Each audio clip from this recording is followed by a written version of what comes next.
It's yet another chemical stir fry, which means it's Wednesday, approximately 12 o'clock. Today, we're going to try something, again, as we always do, a little bit different. We're going to start off with plain old-fashioned casting latex, right? Same stuff we sell. And the idea here is, what can we use to color it? Now, I'm coming at this with the completely and totally unscientific approach, which is, I just grabbed a bunch of stuff that looks like a color, and we're going to see if it works. And we're going to determine if it works, basically, if it goes into solution, okay? And we'll paint it over here and see if it separates or anything weird like that, and we'll draw our conclusions from that. So, the test products consist of Richard dust-free powder paint that I think is left over from a Goo Con when we did Goo Kids. So strong black, we don't know.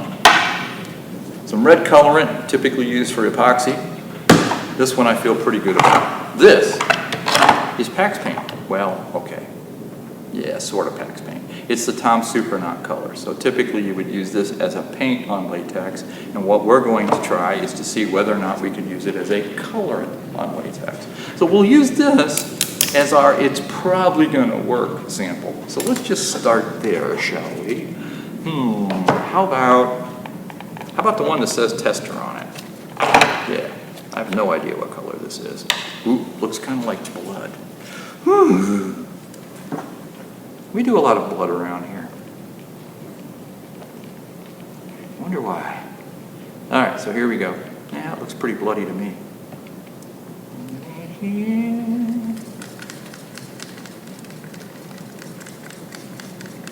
Well, that was a little bit.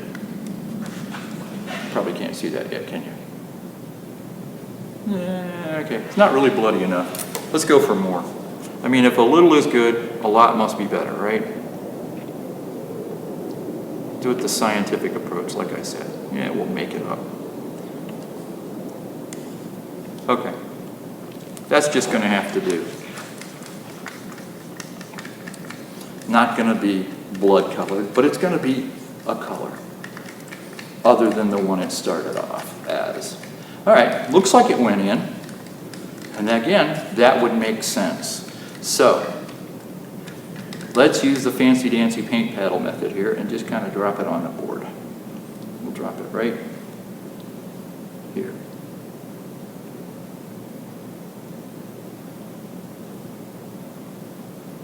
Okay.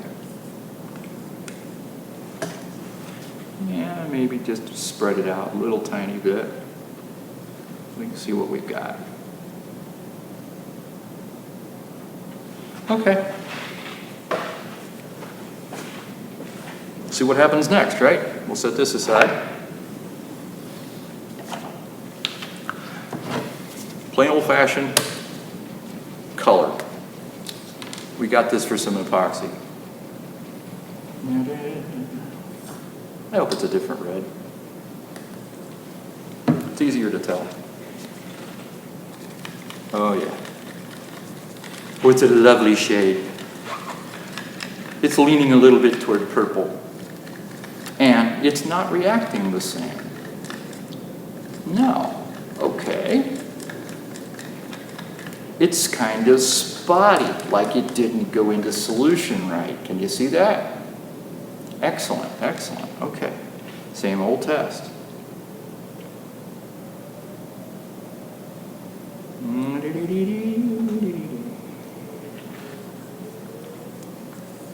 Very interesting. Okay, so we get kind of a spotty look there, which I think is because it didn't go completely into solution like we wanted it to. All right, so we'll set that aside. Now, good old-fashioned So Strong Black. This is the stuff that you can guarantee as soon as you open it, it's going to get all over your hands. See? Bad joke, I know. Hey, it's what I do. Okay. This stuff is extra potent. I know that. You probably know that. So let's just go with the old little dabble do you method. See what we get. All right. do you know? Hey, folks, I think we're learning something here. How's that for scary? That went into solution. Imagine that. Okay, so here's what it looks like on the board.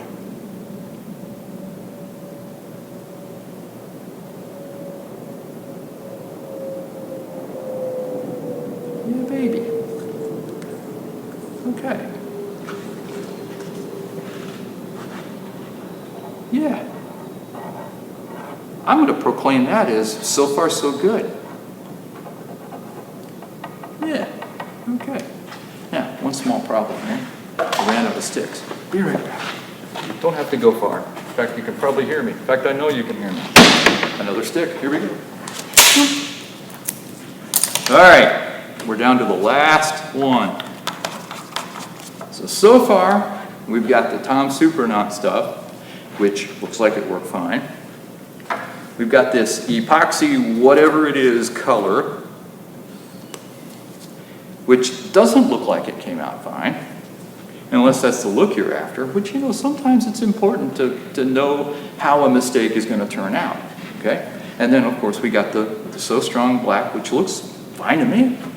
What do I know? I'm not an artist, but looks good anyway. Okay, now, by all rights, this should work. This is like, ought to be a no-brainer, but let's find out together, shall we? So this is nothing more than dry pigment. Well, let's leave the chunk in there. Let's leave that chunk too. We'll go for one more little one here. There we go. Okay. Ready?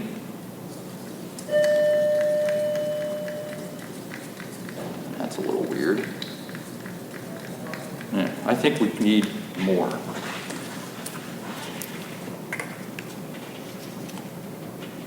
Oh, let's just go for broke. Chunks and all. Okay, that should be enough.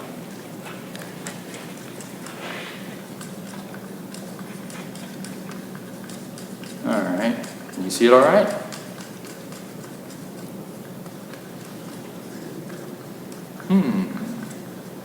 All right, first moral of this story here is that because it's a powder, you're going to have to stir it more because I have to wet out all that stuff. So it would probably stand to reason that if this were to work and it was the path you chose to follow, so to speak, that you might want to allow a little extra time to get that into solution. Okay? Another possibility would be, and we know that you can use water in latex to some extent, would be to turn this into a solution by adding a little bit of water, maybe? Just a thought. I don't know. Like I said, what do I know? Okay. You saw how much I stirred it. Now let's see what we get. Oh, we get a chunk. That's why we have a garbage can right there. Okay. There's another chunk. So, I think I'm right about that.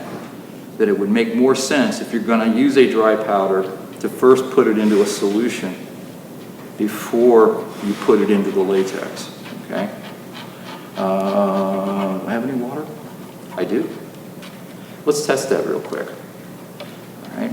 So that's what that looks like. But, pardon me, I know there's some water here somewhere.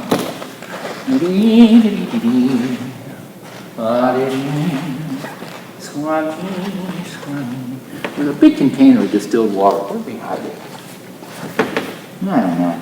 I give up. Okay, I'm not going to do that. But distilled water, that, mix it together, by all rights it ought to work. Okay, because again, you can dilute latex to a point with water. So a little bit of water is not a bad thing. And oh, by the way, those of you who remember not too terribly long ago, me making snow out of that funky stuff, I don't know. I added that funky stuff to latex not too terribly long ago, and what it did sort of makes sense. It did thicken it, but because it was only going after the water in the latex, it ended up really, really chunky and ugly. So I think what I'm going to say on this is, nah, it didn't work. It was fun. Remember, it made really cool snow, but it did not work as a thickener for latex. So you know what we do with that? Goodbye. All right, let's summarize. We'll start backwards and go forwards. Dry pigment powder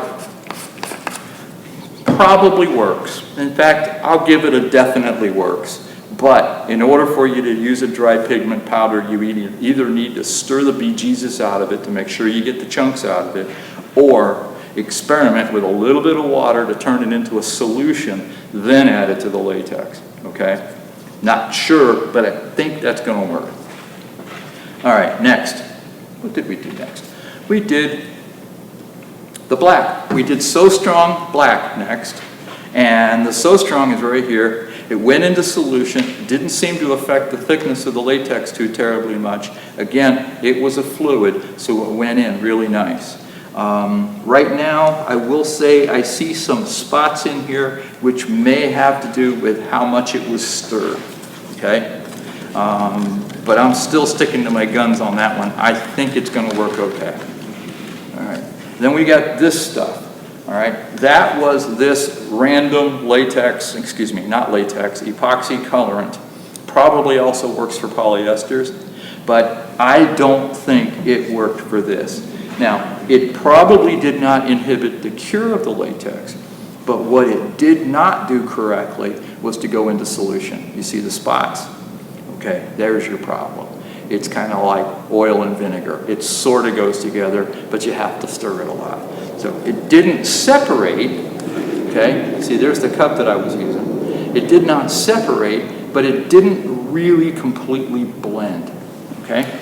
So we're going to call that a, if you want to marble your latex, this is how you do it kind of a thing, okay? And then the Tom Supernaut Pax Paint totally works. And it makes all the sense in the world. If you can paint latex with it, chances are pretty good that it'll go into solution, okay? So, there you have it. There's yet another crazy experiment by your goofy friends at the Engineer Guide, blowing stuff up so you don't have to. Okay? Goodbye.